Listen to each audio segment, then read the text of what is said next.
মরুভূমির বুকে দুই বিপরীত স্রোত। একই তপ্ত মরুভূমির লিগ, কিন্তু দুই কিংবদন্তিকে নিয়ে দুই ক্লাবের দৃষ্টিভঙ্গি আজ উত্তর দক্ষিণ মেলুর মতো আলাদা।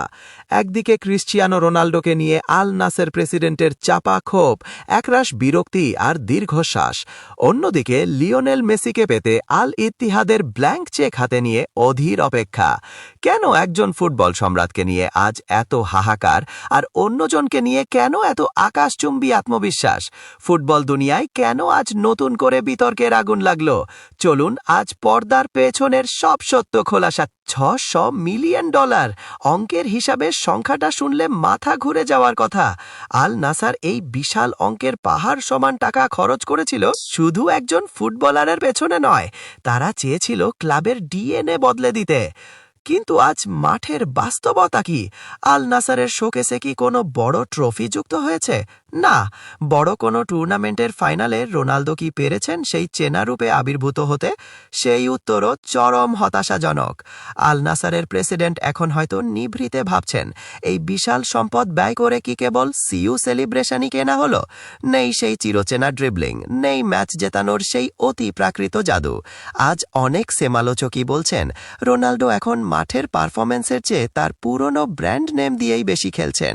পেনাল্টি বাদ দিলে ওপেন প্লে থেকে বড় ম্যাচে তার অবদান আজ প্রশ্নের মুখে। $600 মিলিয়ন বিনিময়ে ট্রফিহীন মাঠ আর হতাশ সমর্থক, এটাই কি ছিল আল নাসারের লক্ষ্য? কেন আল ইত্তিহাদ ভাকা চেক দিতেও প্রস্তুত? এবার মুদ্রার উল্টো পিঠ দেখুন। আল ইত্তিহাদ প্রেসিডেন্ট প্রকাশ্যে ঘোষণা দিয়েছেন, মেসি যদি তাদের ক্লাবে সই করতে রাজি হন তবে তাকে একটি ব্ল্যাঙ্ক চেক দেওয়া হবে। মেসি নিজের কলমে যত খুশি অঙ্ক বসাবেন, যত বছর খুশি চুক্তি করবেন, ক্লাব তাতেও রাজি। কেন এই অভাবনীয় পাগলামি? কারণ ইতিহাস সাক্ষ্য দেয়, মেসি যেখানেই যান ট্রফি সেখানে ছায়ার মতো তার পিছু নেয়। ইন্টার মায়ামির দিকে তাকান, যে দলটি লিগের সবচেয়ে তলানিতে পড়েছিল, মেসি যাওয়ার মাত্র 2 বছরের মাথায় তারা চ্যাম্পিয়ন হওয়ার স্বাদ পেয়েছে। আর্জেন্টিনা থেকে পিএসজি, বার্সেলোনা থেকে মায়ামি, মানেই হলো একটি সাকসেস ইকোসিস্টেম। আল ইত্তিহাদ জানে, মেসিকে দলে নেওয়া মানে শুধু জার্সি বিক্রি করা নয়, বরং বিশ্ব ফুটবলের মানচিত্রে নিজেদের ক্লাবকে স্থায়ীভাবে প্রতিষ্ঠিত করা। পার্থক্যটা ঠিক এখানেই স্পষ্ট হয়ে যায়।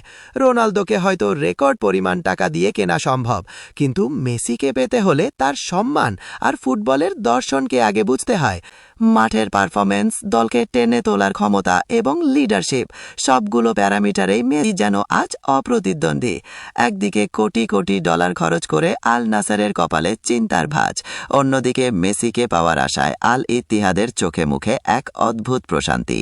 এই বৈপরীত্যই বুঝিয়ে দেয়, ফুটবলের শেষ পর্যন্ত টাকা নয়, বরং ট্রফি আর প্রভাবই শেষ কথা বলে।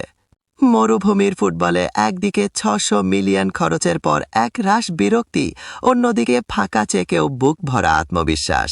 এটাই বর্তমান ফুটবলের কঠিন বাস্তবতা। এই বিতর্কের শেষ কথায় তার সময় বলবে।